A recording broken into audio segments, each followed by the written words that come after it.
Imagina só esperar quase 3 anos, tipo, monitorando pacientemente um barril de bourbon numa adega super silenciosa, pra no fim das contas, sei lá, abrir e jogar um saco de mini marshmallows lá dentro.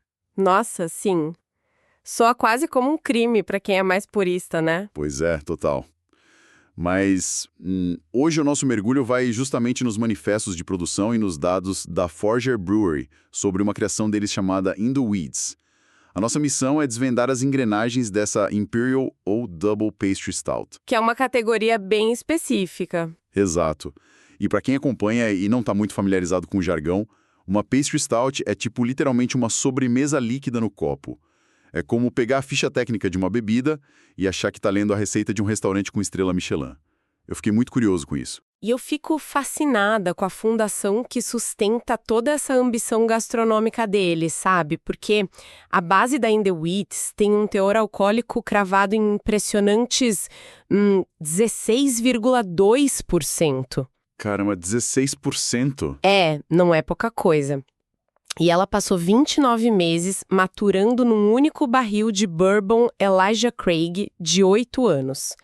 E tem um detalhe técnico bem crucial nas nossas fontes sobre isso. Espera aí, qual o detalhe? Esse barril específico já tinha abrigado uma colaboração anterior com a cervejaria Back Channel. Ah, então vamos desempacotar isso. Por que eles usariam um barril tipo de segunda mão para uma cerveja tão premium? Então, se a gente olhar para o quadro geral da produção, usar um barril de segundo uso é uma escolha estratégica brilhante. Por quê?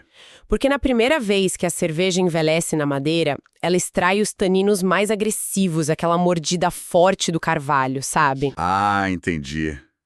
Aí, ao usar o barril pela segunda vez, a Forager consegue absorver aquelas notas mais ricas de baunilha e do bourbon residual, só que com uma extração bem mais suave e redonda. O que cria aquela base estrutural super espessa, né? Exatamente, fica muito sedosa. Mas aí eu levanto uma questão. Com 16,2% de álcool e quase 2 anos e meio de barril, a minha impressão é que eles estão fazendo basicamente um licor de cerveja? Como que uma base tão alcoólica não queima o paladar e ofusca o resto da receita? Então, a mágica desse longo período de maturação é que o álcool meio que muda de função. Como assim? Em vez de atuar como uma chama que queima a língua da pessoa, esses 29 meses integram o álcool de um jeito que ele vira tipo um solvente de sabor. Ele passa a extrair e amplificar os óleos e aromas dos ingredientes que entram depois. Nossa, faz sentido. Sim, isso gera uma complexidade térmica que abraça o paladar em vez de só atropelar tudo. Mas é justamente essa base espessa e adocicada que cria um problema de viscosidade absurda. E é por isso que a cervejaria toma uma decisão que parece loucura à primeira vista. A famosa festa dos adjuntos. Exato. A festa dos adjuntos.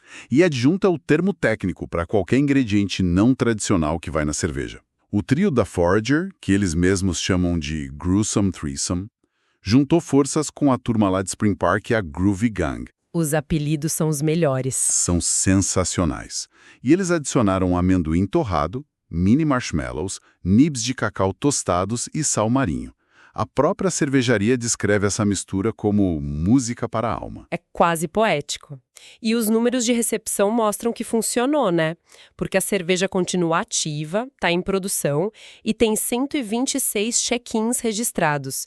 E o mais impressionante... A nota, né? Sim, ela sustenta uma nota raríssima de 4,28. Isso baseado em 108 avaliações.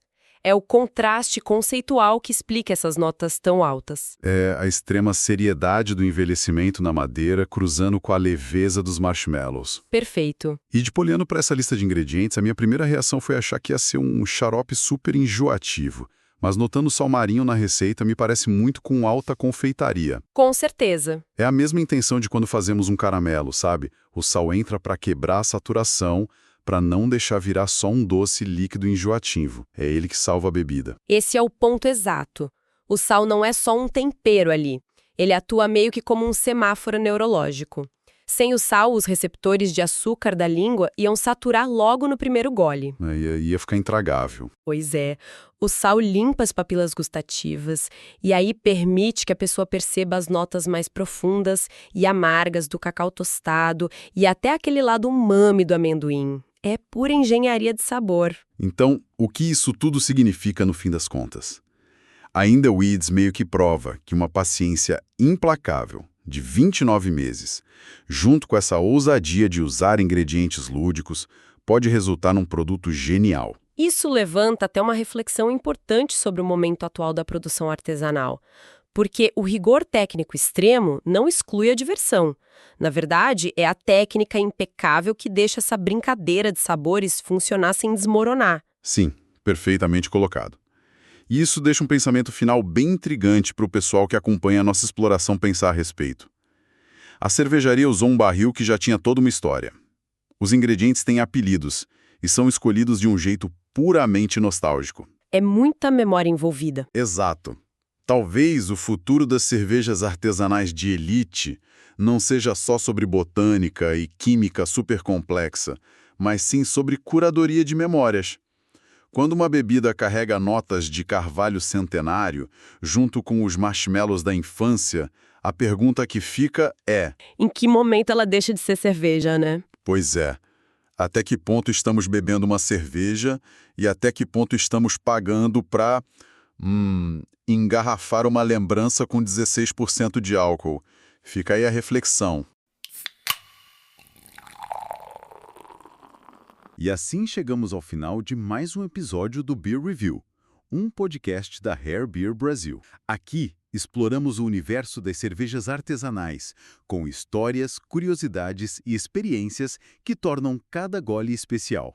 Beer Review, Rare Beer Brasil. Se você curtiu, siga o podcast na sua plataforma preferida para não perder nenhum episódio. Compartilhe com amigos que amam descobrir novos sabores e histórias. Beba menos, mas beba melhor. Até o próximo episódio e saúde!